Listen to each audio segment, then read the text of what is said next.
GPRO Stock Analysis Tuesday and onwards. In this brief and short 1-minute video, I'm going to be breaking down my exact play and everything with GoPro. 11% up is decent. Honestly, bro, just seeing this first break taking place, definitely like a good reassurance thing, but the whole weekly candle still hasn't closed yet. You know, we are 1 day in, so that's kind of the biggest fact here. Because for me, I was open-minded for this sell side, and notice how it was only going to make sense if there is a double break.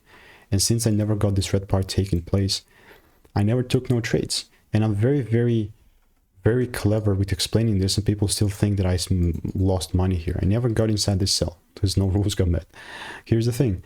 It's in a supply zone right now.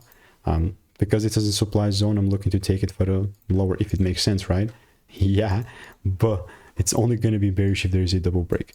But if you're like, Mr. Sicko, but you're missing out on this bullish side, it's only still going to be bullish if there is a second candle close above like $1, and that's when I'm finally would look to take it up. Now, not it. So if you do want to learn how I make you 5-10K per month trading, click the first link in the description, get my free emails. And this is just my genuine opinion. It's obviously not financial advice.